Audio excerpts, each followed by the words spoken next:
Assalamualaikum warahmatullahi wabarakatuh. Saya punya suatu kisah nyata yang menarik tentang otak. Jadi beberapa puluh tahun yang lalu, mungkin 20-30 tahun yang lalu, lahirlah seorang bayi ke bumi, dan bayi ini tuh ada bolongan besar di dalam kepalanya, alias di sebelah kiri otaknya itu bolong. Ada bagian-bagian yang normalnya dan umumnya biasa ditemui itu ada di bayi-bayi lain, tapi di bayi ini nggak ada. Dan ketika bayi itu lahir, dokter-dokter anak dan juga ada dokter ahli otak datang memberitahu orang tuanya bahwa kemungkinan besar anak ini akan tumbuh dengan kemampuan bahasa yang terbatas. Kemungkinan besar anak ini akan tumbuh kesulitan berbahasa, mungkin kesulitan menulis, kesulitan membaca, kesulitan berbicara, karena bagian otak yang mereka pahami sebagai bagian otak yang berfungsi untuk bahasa itu tidak ada. Jadi orang tuanya diberitahukan seperti itu, sehingga oke lah anak ini pun dibesarkan, dan ternyata anak ini malah tumbuh besar menjadi seseorang yang suka menulis. Jadi anak ini tumbuh menjadi orang yang jago dan juga passionate dalam menulis. Nah, ini adalah kisah nyata yang dituliskan oleh Helen Santoro dalam tulisannya yang diterbitkan di New York Times berjudul The Curious Hole in My Head. Jadi dia waktu lahir itu ada bagian otaknya di sebelah kiri yang dipercaya sebagai bagian dari pemrosesan bahasa, itu tuh nggak ada. Dan ternyata dia tumbuh besar menjadi seseorang yang pandai menulis, mahir menulis, dan suka menulis. Dan tentunya karena dia mahir menulis dan pandai menulis, dia pun juga mahir dalam menggunakan bahasa. Ini menjadi suatu studi kasus yang menarik ya, karena di sini kita melihat konsep yang bernama neuroplasticity atau fleksibilitas otak. Jadi ketika mereka ahli-ahli otak menyangka bahwa si anak ini tidak akan punya kemampuan untuk berbahasa, ternyata otaknya dia beradaptasi gitu. Otak dia beradaptasi dan dari lahir sampai besar otaknya berhasil mengembangkan kemampuan berbahasa. Walaupun ada bagian yang umumnya tidak ditemui. Nah, sebenarnya konsep neuroplasticity ini menggambarkan betapa otak kita itu sebetulnya terus-menerus berubah. Otak kita tidak pernah berhenti untuk berubah, dan bahkan sampai kita udah usia tua, sampai kita udah lansia, bahkan kalau sampai kita usia sudah sampai 90 tahun, 95 tahun, kita tetap masih bisa belajar hal-hal baru. Ini adalah hal yang saya pelajari hari ini dari kelas neuroscience dan pendidikan, dan ini menjadi suatu pembelajaran penting buat orang-orang yang mau bergerak di bidang pendidikan, karena sebenarnya otak manusia itu terus bisa berubah dan terus bisa beradaptasi.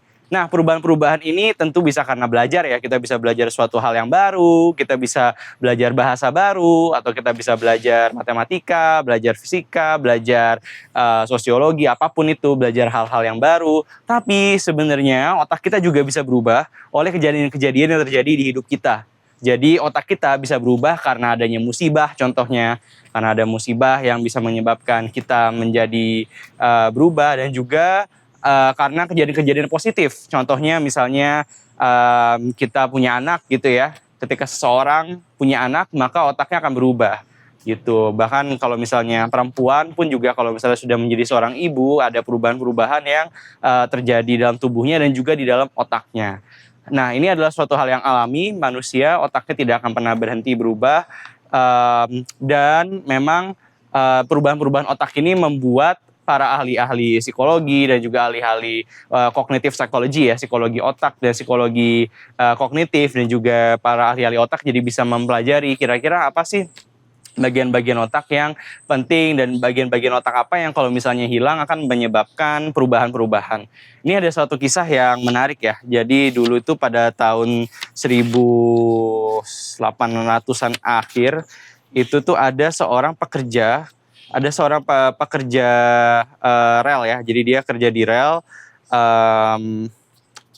Namanya siapa saya lupa ya, mohon maaf. Tapi ya intinya ada si pekerja ini, dia kerja di ini ya, menanamkan rel kereta, dan tiba-tiba ada ada potongan-potongan besi yang menancap di kepalanya, sehingga kepalanya itu bolong, dia berhasil sembuh sih. Dia berhasil sembuh dari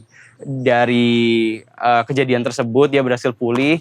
Akan tetapi kepribadiannya berubah gitu karena di bagian otak bagian depannya itu terpengaruh tercolok sehingga ada bagian yang bolong dan kepribadiannya berubah. Jadi orang ini sebelumnya adalah orang yang family man, orang yang ya hidupnya lurus-lurus aja. Tiba-tiba setelah kejadian tersebut dia berubah menjadi orang yang suka berjudi, orang yang suka punya perilaku reckless behavior ya atau perilaku yang nekat gitu ya. Jadi ternyata ada perubahan-perubahan di otak kita itu juga bisa mempengaruhi sifat dan juga perilaku kita. Nah, kalau buat saya pribadi sih, apa yang saya dapatkan dari sini, saya jadi belajar bahwa ya nggak ada kata terlambat untuk belajar itu benar ya. Orang sampai usia berapapun tetap bisa belajar, orang sampai udah usia lansia pun juga bisa mempelajari hal-hal yang baru. Karena tadi ada konsep neuroplasticity. Dan yang saya juga suka dari pembelajaran tadi di kelas, saya belajar bahwa sel-sel otak itu memang tidak pernah bekerja sendirian. Sel-sel otak itu bekerja bersama-sama. Jadi neuron itu adalah sel utama yang menjadi motor dari pemikiran kognitif ya. Jadi kalau misalnya kita mau berpikir, bernalar, dan lain-lain, maka komponen utamanya itu namanya adalah sel neuron. Nah, satu sel neuron itu sendiri dia tidak bisa berbuat banyak, tapi dia akan terhubung dengan sel-sel neuron-neuron lain dan bentuk jaringan-jaringan. Mereka akan berkelompok dan kelompok-kelompok itulah yang akhirnya berfungsi dan menjalankan fungsi-fungsi otak, fungsi-fungsi pemikiran, pendengaran, dan juga penglihatan. Nah, salah satu hal yang saya pelajari juga hari ini adalah bahwa fungsi-fungsi otak itu ditentukan oleh input dan output. Ini menarik ya, karena sebenarnya sel neuron itu sama kayak batu bata. Jadi batu bata itu kan netral ya, batu bata bisa ditaruh di dinding, bisa ditaruh di tiang, bisa ditaruh di apa tuh terserah kan, tergantung inputnya atau tergantung kira-kira mau dibuat jadi apa gitu. Nah, jadi ada satu contoh ya, misalnya ada orang yang memiliki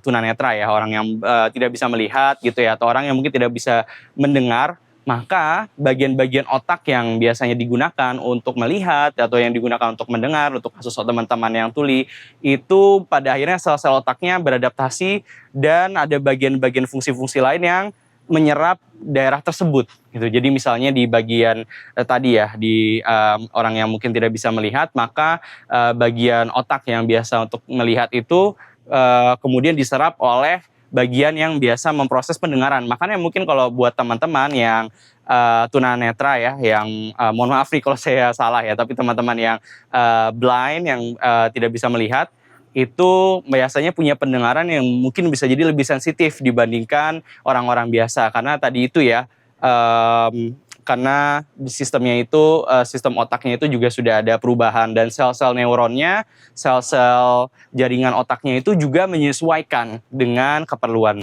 Jadi itu juga salah satu insight yang saya dapatkan selain kita bisa belajar sampai tua karena ada konsep neuroplasticity tadi, tapi juga ada konsep input sama output. Nah, jadi otak itu tergantung input dan outputnya. Inputnya apa nih? Apa yang kita lihat, apa yang dilihat dan itu tuh akan menghasilkan outputnya apa. Ini sih mungkin nggak ada hubungannya ya, tapi saya jadi belajar, oh iya ya kalau setiap hari saya konsumsi mungkin konten-konten yang nggak berguna gitu ya, nontonin TikTok lah atau apapun yang nggak berguna, inputnya seperti itu ya, akhirnya otak saya fungsinya juga akan di sana-sana aja. Tapi kalau misalnya saya dan kita memaksa diri kita sendiri mungkin untuk bisa baca buku lebih banyak dan lain-lain, baca buku misalnya, atau mungkin kita juga berterlibat dalam percakapan yang mendalam, itu pun juga akan membentuk otak kita. Mungkin nggak ada hubungannya sama input output di konteks yang barusan, tapi ya buat saya itu jadi suatu hikmah tersendiri. Oke, jadi itu ya, yang namanya otak itu memiliki konsep neuroplasticity, semua orang bisa belajar sampai kapanpun, tapi jangan lupa juga bahwa karena otak itu neuroplastis, kita bisa belajar apapun, kita juga bisa lupa apapun. Jadi kita bisa lupa ya, misalnya nih contoh kayak saya nih, saya kan sering nyetir. Tiba-tiba kalau misalnya saya pergi ke Amerika, di sini saya nggak punya mobil dan saya mungkin nggak nyetir selama setahun, ya otomatis saya juga bagian-bagian otak neuron-neuron yang biasa digunakan untuk menyetir, mereka pun juga mungkin bakalan kayak ya udah kita buat apa nih, dan mereka akan lemah ya. Jadi jaringan-jaringan yang biasanya digunakan untuk menyetir, mereka biasanya akan melemah, sehingga buat orang yang udah lama nggak nyetir tiba-tiba nyetir lagi, ya mesti butuh penyesuaian ya, karena tadi neuron-neuronnya udah lama nggak teraktivasi gitu. Jadi itu kita bisa belajar apapun, tapi kita juga bisa lupa apapun. Kita juga bisa dengan mudah lupa apa yang kita pelajari. Jadi itu jadi catatan ya buat kita ya. Kalau sebagai pembelajar dan juga sebagai pendidik, kalau misalnya sebagai pendidik mungkin kita jadi bisa lebih sabar dan lebih yakin bahwa semua orang itu punya neuroplasticity, semua orang bisa belajar sesuatu, dan kita juga bisa menerima kalau ada orang yang mungkin sudah lama nggak mempelajari sesuatu itu atau nggak menggunakan materi-materi yang dia pelajari dan mungkin dia lupa. Oke, itu aja dari saya. Terima kasih banyak.